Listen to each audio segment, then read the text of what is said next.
మహిళల పురోగతే నిజమైన సమాజ పురోగతి. మహిళలు అన్ని రంగాలలో రాణిస్తేనే దేశం అభివృద్ధి చెందుతుంది. మహిళలు రాణించాలంటే అవకాశాలు అందించాలి. ప్రతి మహిళకు సమాన అవకాశాలివ్వాలి. అందుకే మన ప్రజా ప్రభుత్వం మహిళలకు అవకాశాలు కల్పిస్తూ ఉపాధి మార్గాలు చూపుతోంది. మన గౌరవ ముఖ్యమంత్రి శ్రీ రేవంత్ రెడ్డి గారి సారథ్యంలో గౌరవ మహిళాభివృద్ధి మరియు శిశు సంక్షేమ శాఖ మంత్రులు దనసరి అనసూయ సీతక్క గారి ఆధ్వర్యంలో తెలంగాణ ఆడబిడ్డలు మరియు చిన్నారుల కోసం అనేక సంక్షేమ పథకాలకు నాంది పలికింది మన ప్రజా ప్రభుత్వం.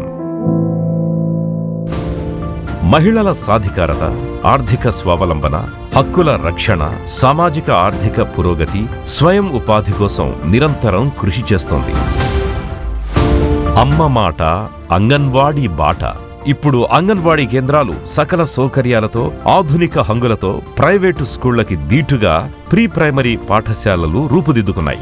నూతన విద్యా విధానంలో భాగంగా చిన్నారులకు యూనిఫామ్స్ తో పాటు ఆట వస్తువులు, ఫర్నిచర్ ఏర్పాటు చేయడం జరిగింది. చదువు, ఆరోగ్యంతో పాటు పిల్లల మానసికోల్లాసానికి ఆటపాటలతో సరికొత్త సృజనాత్మక కేంద్రాలుగా మారాయి. మా పాప ప్రీ ప్రైమరీ అంగన్వాడీ స్కూల్లో చదువుతుంది. ఇక్కడికి వచ్చిన తర్వాత ఫుడ్ చాలా మంచిగా తింటుంది. మా పాప ఇక్కడ యాక్టివ్గా మంచిగా ఆడుకుంటుంది. మా పాపను స్కూల్ డ్రెస్ని చూసి చాలా మంది అడిగారు, ఎక్కడ వెళ్తుంది మీ పాప అని. అంగన్వాడీ స్కూల్లో చదువుతుంది అని చెప్పాను. గర్వంగా అనిపించింది. ప్రభుత్వం చేసే మంచి పనులకు మాకు చాలా సంతోషంగా అనిపిస్తుంది. మహిళల ఆరోగ్యమే ఈ ప్రభుత్వ మొదటి ప్రాధాన్యత.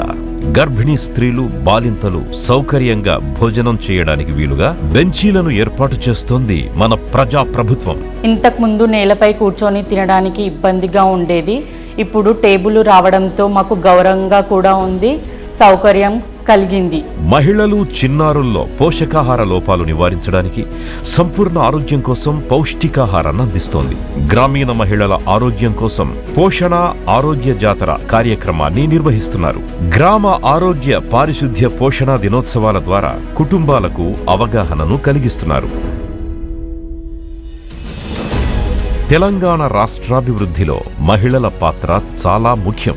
మన రాష్ట్ర శ్రామిక శక్తిలో మహిళల భాగస్వామ్యాన్ని పెంచడం కోసం మన రాష్ట్ర ప్రభుత్వం కొత్తగా పాలనా పథకాన్ని ప్రవేశపెట్టింది. ఈ పథకం కింద 3 సంవత్సరాలలోపు గల పిల్లల తల్లులు పనికి లేదా ఉద్యోగానికి వెళ్లేటప్పుడు వారి పిల్లలను నిశ్చితంగా పాలనా కేంద్రాల్లో వదిలి వెళ్లవచ్చు. పాలనా కేంద్రం ఏర్పాటు చేయడం ద్వారా ఆ ప్రాంతంలోని మహిళలు ఉద్యోగాలకు మరియు పనులకు నిశ్చింతగా వెళ్లే అవకాశం కలుగుతుంది. తద్వారా రాష్ట్రాభివృద్ధిలో మహిళల పాత్ర మరింత పెరుగుతుంది. మహిళాభివృద్ధి మరియు శిశు సంక్షేమ శాఖ సమన్వయంతో మిషన్ శక్తి మార్గదర్శకాల ప్రకారం అత్యవసర పరిస్థితుల్లో మహిళలకు తక్షణ సాయం కోసం 24 గంటలు అందుబాటులో ఉండే విధంగా ప్రత్యేక హెల్ప్ లైన్ సెంటర్ 181 ఏర్పాటు చేయడం జరిగింది. ఇందులో పనిచేయడానికి ప్రత్యేకంగా మహిళా వికలాంగులకు మాత్రమే ఉద్యోగ ఉపాధి అవకాశాలు కల్పించడం జరిగింది. తెలంగాణ మహిళా సహకార అభివృద్ధి సంస్థ ఆధ్వర్యంలో డ్రైవింగ్ శిక్షణా కేంద్రాలు దేశంలో ఎక్కడా లేని విధంగా ప్రత్యేకించి మహిళల కోసం మహిళలే డ్రైవింగ్ శిక్షణా కేంద్రాలను తెలంగాణ ప్రభుత్వం నిర్వహిస్తోంది. దీని ఉద్దేశ్యం మహిళల ఆర్థిక స్వావలంబన, స్వయం ఉపాధి అవకాశాలు పొందేలా ఉచితంగా వాహనాల డ్రైవింగులో శిక్షణను ఇస్తున్నారు. నేను ఇక్కడ ఆటో నేర్చుకోవడానికి వచ్చాను, నేర్చుకున్నాను. ఒరిజినల్ లైసెన్స్ కూడా వచ్చింది నాకు. ఈ సంస్థ ద్వారా నా కుటుంబాన్ని పోషించుకునే ధైర్యం, సహకారం నాకు లభించింది. దీనివల్ల చాలా మంది మహిళలకు ఉపాధి కలిగింది. ముందుగా ఇక్కడ నేర్పించే వాళ్ళు కూడా ఆడవాళ్లే. ఏ ఇబ్బంది లేకుండా నేర్చుకున్నాము. ఈ ప్రభుత్వం ద్వారా నాకు ఒక ఉపాధి అనేది దొరికింది. గ్రామీణ, పట్టణ ప్రాంతాల్లో ఉన్న నిరుద్యోగ మహిళలు, యువతులు ఉచితంగా శిక్షణ ఇవ్వడంతో ఎంతో మంది మహిళలు జీవనోపాధి పొందుతున్నారు. సాగ్ కిషోర బాలికలకు ప్రత్యేక పథకం. కిషోర బాలికల అభివృద్ధి కోసం ప్రత్యేక పథకం సాగ్ ని అమలు చేస్తోంది రాష్ట్ర ప్రభుత్వం. దీని ద్వారా మండల మరియు జిల్లా స్థాయిలో శిక్షణా కేంద్రాలు ఏర్పాటు చేసి బ్యూటీషియన్, టైలరింగ్ కోర్సుల్లో శిక్షణనిచ్చి వారి ఉపాధికి దోహదం చేస్తోంది మన ప్రజా ప్రభుత్వం. ప్రజా సంక్షేమమే లక్ష్యంగా, రాష్ట్రాభివృద్ధి ధ్యేయంగా దేశానికి తెలంగాణ దిక్సూచిగా నడిపిస్తోంది మన ప్రజా ప్రభుత్వం.